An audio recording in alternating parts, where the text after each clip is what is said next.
We're going to be joined by Texas Congressman and member of the House Financial Services Committee, Congressman Roger Williams. Congressman, thank you so much for joining us here. What do you think about that ridiculous number that we're talking about, over $160 billion total of that student loan debt forgiveness? As Bob pointed out, it's coming right out of the pockets of American taxpayers. Well, that's exactly right. It's coming out of taxpayers. That's money that should be going down to the border to secure our border and protect our sovereignty. And it's also, as you mentioned, sending a horrible message to a generation of young people that, in Texas, where I come from, a deal's a deal. And we're sending this message is that you can make a deal, but you can back out on the deal. And it's a horrible message that we're sending. But the whole thing is, we've got to remember, it's taxpayers' dollars. Biden's playing with these dollars. I don't know if he actually has the legal authority to do it, but that's money that needs to be put in other places. As we said, the border would be a great place to start. How about all the hardworking men and women, though, maybe who didn't go to college? Now they're going to be the ones responsible for having to pay back this loan. I mean, I know life isn't fair. I know it's not. But this really isn't fair to the American taxpayer. It's not. Well, look, you're right. I mean, everybody's paying for this. And there's a lot of people that you said that are going to have to pay for it that don't make near what the recipient's making. Plus, you got Biden out there wanting to tax everybody.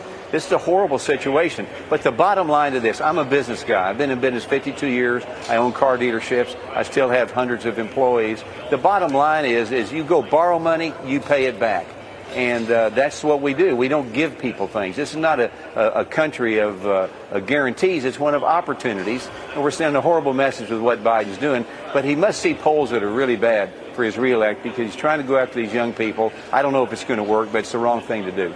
Yeah, although he seems to ignore all those polls that show that he is falling behind former President Trump. He says, those numbers aren't true. It's interesting how this administration just seems to make things up and expects everybody else to go along and believe them, kind of like this, saying Bidenomics is great. But you know what? Bidenomics is a disaster, and Americans know that. How do you think this horrible economic plan is going to affect the country? Again, I know that you are on the House Small Business Committee, the House Financial Services Committee, and this is something I know you are looking at every single day. Well, I mean, the bottom line is the economy works when you let it work, okay? The economy is based on the free markets, based on competitions, based on entrepreneurship. It's based on risk and reward. That's what built this country.